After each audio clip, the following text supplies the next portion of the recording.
All right, so this is my pastrami. It was supposed to go. He goes a little 7. It was supposed to go for 12 days, and I ended up on the 13th day actually smoking it. I put a little bit of my seasonings on, then just black pepper that was whole. I ground up, coriander seed, and some brown sugar on top of that. So my particular mix is just a little bit of everything else: the black pepper, sea salt, um, granular garlic, or powdered garlic, either or, and chili powder, red pepper flakes. So just a tiny bit of that.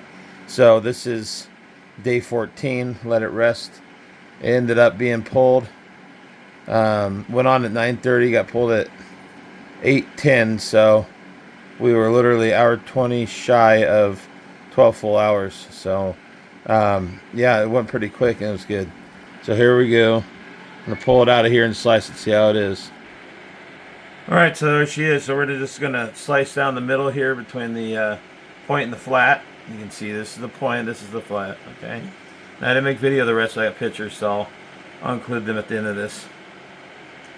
Without further ado, let's just go ahead and cut this bad boy. And by the way, oh yeah, look at that jiggle. See, it's nice, nice, and it came off really jiggly. That's nice too. And you can see how nice the crust is and everything on it. The bark.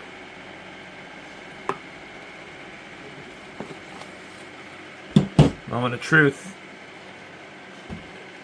Oh yeah. Look at that. That's pastrami there, ladies and gentlemen. Beautiful. Look at that. I'm not even gonna do the squeeze because they'll need to.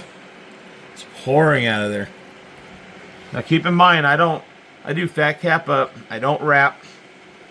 Look at that.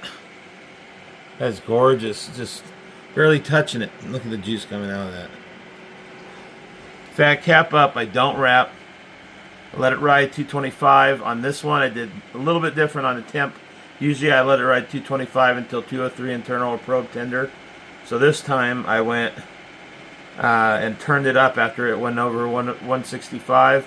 I turned it up to 250 degrees. And when it got close to the end, I was going to finish at 275, but I also had a ham in there I didn't want to burn. So I did let that ride for a little bit and then turned it back. When the temperature in the box was nice and hot, I turned it back down to 250, but it stayed up. So just under 12 hours, and it came out gorgeous. This is 2 weeks later since I originally put it in. So here we are. Pulled at 203, wrapped it. So this is the results. I'm going to use my meat saw to cut this up. I'm going to let this all cool down, but try to make me a thin slice because I want to get thin pastrami out of all this. I say that's a pretty thin slice right there. Thin and thick, but all both. But man, how can you? Look at that. That's just falling apart. Look at this. I'm not even doing it.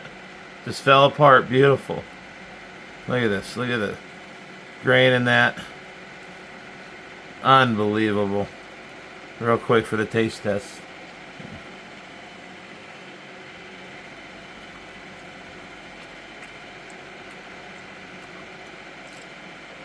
Oh yeah, that's pastrami, ladies and gentlemen. That's some good stuff right there. Can't wait to get this cooled down and start slicing away. Trying to think if I forgot to mention anything, but I think that pretty much covers it. And bust out some sandwiches with some mustard and some pickles later on, and I'll show you what that's like. And see how good it looks. All right, so there you go. Here's a little side shot, and just wanted to say to finish what I was saying before. So I wrap in foil when it's done. So I pull it when it's 203 or probe tender. Pretty much same thing. And then I put 2 cups of beef broth in the bottom.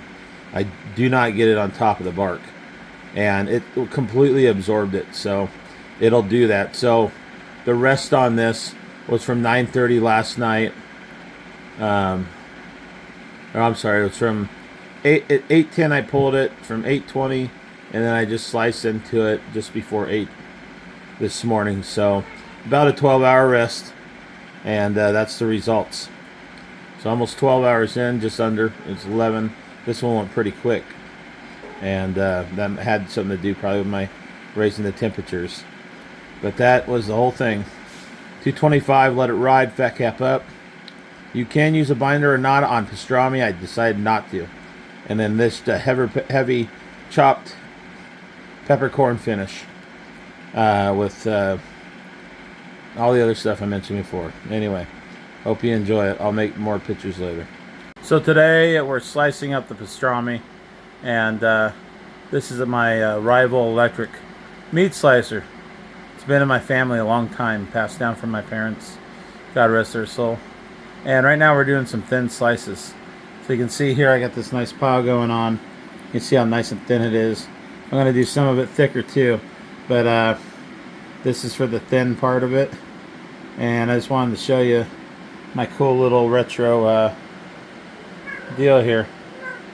So anyhow, so while I shouldn't do this one-handed, wife's busy at the moment, I'm going to show you, turn this on, you know, the thin slices. So this plate here is basically just kind of sits underneath, and the slice will come out the back. So there we go. You see how I have it set? You would think it would be wider than that when it slices, but it's not. And right now I'm holding this piece up at an angle, and I let this guide go ahead and take it down. Oh, let it focus there. There we go.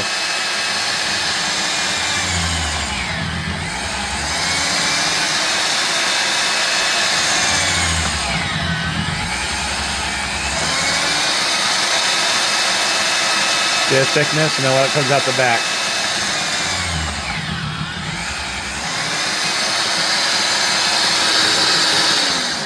So, as you can see, the slices it's producing, and it does make a little bit of mess, but that's what I want. That's what I like to flip over and layer on my sandwich personally, with just some mustard and pickles mainly. I like it on a roll, or you know, Jewish rye bread, or you can do the onion bun. Onion roll, all traditional, with some brown spicy mustard or regular mustard and just pickles. But that's what we're starting with for now. So we'll get this first part of it done. This is actually the point, and then we'll get the flat all carved up. But I'll make a little bit of both. I do like it thicker as well, just not too thick. I feel that that's just a little more homemade than I want for this one. But carry on. So this is what we got out of the point. A whole bunch of nice thin slice. And a few thick slice because the blade distorts a little bit as it heats up, and also when the meat gets caught up in there. All this meat here is great for throwing some potatoes, onions, and garlic, or just in some eggs, scrambled eggs. And this is the rest of the thinner slice stuff right here. So this is some of the thinner stuff sliced here too, the last of it. And then we have a couple chunks left over. It's because I like my hands and fingers. So that's about as far as I'm willing to go with what I have available. There's a piece that holds it from the back. I don't know where that's at. I don't think I've had it in a long time, if at all. So these will just get, you know, chopped up, used for whatever. But you look at that dent spread. This is great pastrami. It's so good. Oh, and one more thing. If you have a smaller saw like this, or if you're going to go this route cheap, because those big commercial saws are $1,000 to $5,000, you'll need to square it up because the blade in the area you're running on is shorter. So you just cut like the end piece off, so that's why there's two end pieces there. So what I'll probably do on this, because it's kind of in between the rest of the point and the flat, is just cut a straight piece off of here and run that through real quick to make it more manageable, because you can see it's kind of a 90 degree, 45 whatever degree angle, and it's a huge piece. So I'll butcher that up a tiny bit and then get at it. Alright, so this is everything we ended up with. It's just under a 14-pound brisket. And then on top of that, you know, you have your rendering and stuff and cooking. So it's going to end up lighter than that. But, I mean, these are heaping piles. You can see this is thin slice from the point. This is also thin slice from the rest of the point. And I had a couple pieces in here from the flat. And then the flat I did mostly thick. So, or thick in my mind. But you can see what I mean by thin. It's almost translucent. I like a deli style like this because it's just easier to fold up on your roll and manage and eat. But when it's reheated, it'll be best. Now, when I say reheated, yeah, of course you want hot pastrami. You have to steam it. Put it in a basket, water underneath, where it doesn't come in direct contact, steam it. It'll be perfect when you're ready to use it. And we're gonna seal it all up right now in bags and bag it up. And then of course you got the sticker stuff. You can see it has an edge to it. So I just made a pile of that on most of the flat. And then this is the original pile, you can see. With some of the flat too. It's in between kinda. So we got super thin, what I like thick. And then these are all of our beautiful trimmings. Now, if you can't tell the difference, I'll tell you the difference. Basically, this is what came off of the saw, the meat saw. This is great, I was telling you, with potatoes and onions and garlic. Or throw it in some scrambled eggs. And then as we go around the table here, you can see I kind of try to separate it. This was all hand shreddable. It's so tender and soft. Got some fat. And then this last pile where we started, actually, you can see it's shredded kind of. Out of the whole brisket, this was the only stuff that was kind of tough. That was it. That little tiny pile. So, probably just a handful. So, yeah. 14 days in the making. From beginning to brine to actual smoke and then finish. So that's where we're at. So again, all this hard work, and this is the result. I'd say that this pile's about 4 inches high, 5 inches, and 6 inches over there. And then our pile of scraps. So, all in all, dang good. And we'll get, I mean, there's a ton of meat here. You know, you got at least, I would say rendered out and everything, at least 12 and a half, 13 pounds of meat. So, anyway, I hope you enjoyed this video. If you have any questions, let me know. Try to think if I forgot anything else. I think I pretty much covered it. That's about it. Thanks for watching. Okay, so real quick, we have right in front of us here the thick, medium thick, and then we have loosely packaged because it's so thin, the thin meat. Otherwise, it'll congeal together. And we have soft meat package. We have basically hash meat and then some of the hard meat I showed you in that little pile. So we got it all broken down. And then this is also thin point meat, so that's going to actually get frozen right now. And you can see extra thin. They're just sealed. And some thin point also, so that's all point. And we'll go through this quick. I know that. So all these thicker ones, we'll freeze those along with that very first one up in the top left corner. And then we'll use the rest for whatever we need. Alright, so now it's time to weigh these bad boys. See what we ended up with.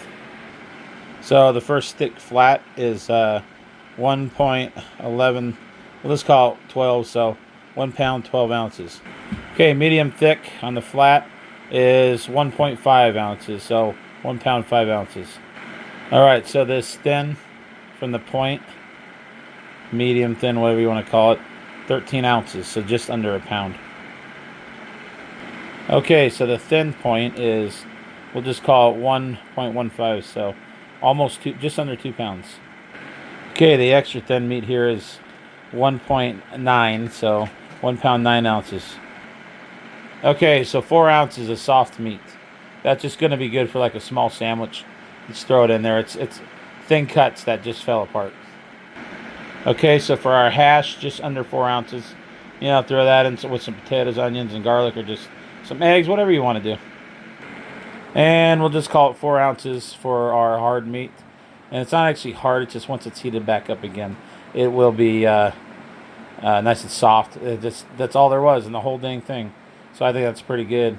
Also, I wanted to say the reason we cool the meat down, even though hot pastrami I mentioned is great, you steam it back up, is because it makes it extremely easy to slice. I figured that out pretty quick when I started doing a lot of meat. So make sure that you actually add, cool your meat down and then slice it up like the deli does. And then you can reconstitute it and make it nice and gelatinous with some steam. Alright, again, I'm going to pause this and I'll tell you the total. Stand by. Believe it for what you may, but all cooked down, we ended up with 8 pounds. So, 8.12. That is the cooked weight. So, 13.86, just under 14 pounds of brisket from the store. This is what it's reduced to by pound. But we got so much meat here, it's ridiculous. Anyway, that's 2 weeks of work right there. Good luck to you. If you have any questions, just ask. So yeah, from the package weight to the cooked weight, you're going to lose About 40 to 50%, believe it or not. It's that 14 pounder is 8 pounds. Okay, so I wanted to tell you about the square professional restaurant container. It's 18 quarts. You can get on Amazon for about $30. It makes it a lot easier than trying to deal with bags or whatever else you have. And you can also buy a cover for it. I just use foil. Here's my brine that I'm making. I'll leave the recipe when I get all together in the comments. I only use about 4 quarts of that water to actually boil, and then put the rest back into the cold water. Because you want it cold, but you don't want to add a lot of ice either. So that's why we ended up with doing all that. You can see I had some fresh herbs too. The bowl on top is just to help hold the meat down, submerged. You're supposed to like turn it every couple days. Every day, but I do it every couple days, and swash it up and down. That way it gets everything remixed back up. There was a day or two where I let it sit 3 days. Didn't really seem to make a difference. And then here it is after I pulled it out, and it was all washed off. You do want to rinse it off to get all the heavy stuff off of it, but a little bit's okay. So there again, just some different angles. Dryer up to smoke. Fresh ground whole peppercorn, coriander, and a brown sugar mix, along with my homemade seasonings. We can go into that later. I can put it in the comments. Then right onto the smoker and ready to go for the next step. You'll see a ham in the next picture. It was we're doing it on Easter, so there you go. There you have it. And then this is the wrap. 2 cups of beef broth going with that. Don't touch the surface. Wrap it up in foil. Only time I wrap it, then a blanket into an old school green Coleman ice chest. The reveal, 12 hours later. Here you go. Look how beautiful it looks. Perfect finish. And internal temp settled at 119 when we pulled at 203 degrees Fahrenheit originally. And look at that juicy center cut. Just wanted to show you again some snapshots from the video. All packaged up. There's everything we had. Once again, it's in the video. Loose packed, and this is getting ready to use to make a sandwich going into the bamboo steamer. You can get those for about $26.99 Amazon. Come with chopsticks and also a couple side dishes. Homemade pickles, hot mustard on the roll, a little bit of Swiss cheese, and then hot steamed, perfectly steamed pastrami, the homemade pickles on the roll. Some banana peppers are next. And then I'm going to top that with some more hot mustard, and then some different shots of it, open and closed in the final shot. So it was super juicy and soft. Hope you enjoyed.